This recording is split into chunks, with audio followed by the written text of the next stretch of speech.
لبیک یا مہندی نعرہ حیدری یا علی نعرہ تلوار اللہم صلی اللہ محمد جناب آغا صاحب اگر میری آواز سن رہے تو برائے مہربانی فرش مجالس پر تشریف لے آئیں.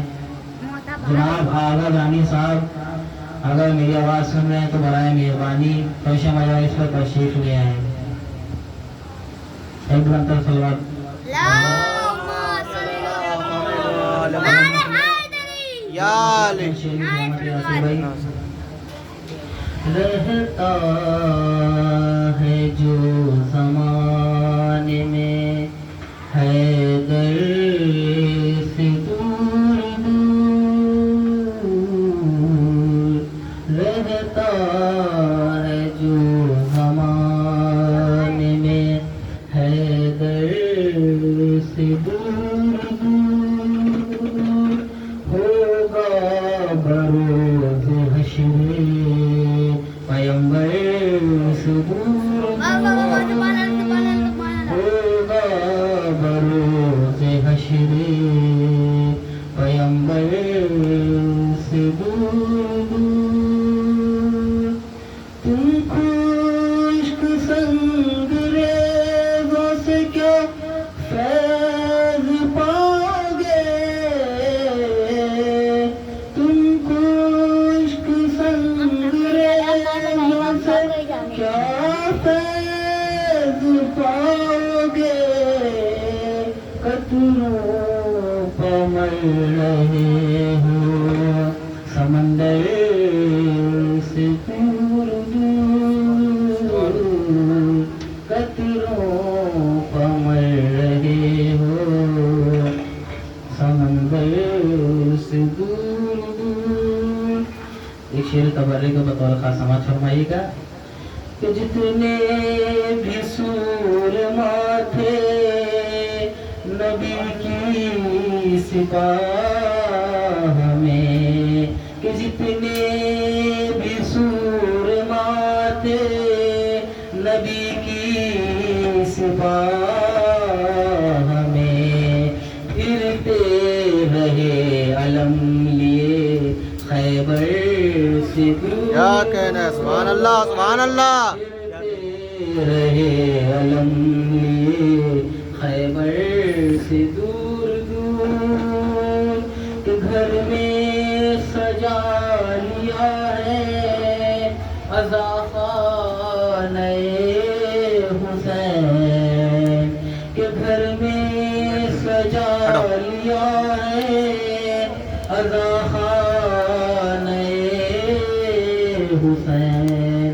اب گردشیں رہیں گی میرے گھر سے دور دور اب گردشیں رہیں گی میرے گھر سے دور دور.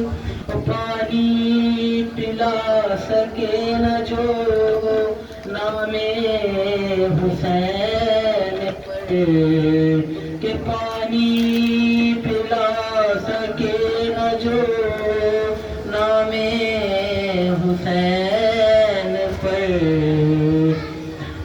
ہوں گے بروز حشر وہ کوثر سے دور دور ہوں گے بروز حشر وہ کوثر سے دور دور رہتا ہے وہ زمانے میں حیدر سے دور دور ہوگا بروز حشر پیمبر سے دور دور. گیتوں کا سوال یہ بہت ابھی نام کا گزار ہوں. جناب آغا جانی ساتھی برائے مہربانی پر تشریف لے آئیں اور پیشوانی فرائض انجام دے. بس اس کے بعد چند لمحوں میں مولانا محسوب صاحب کے درمیان ہوں گے. سرکار کے انتظار سے ہوئے مولانا نعرہ حیدری یا علی نعرہ تلوار اللہم صلی اللہ محمد.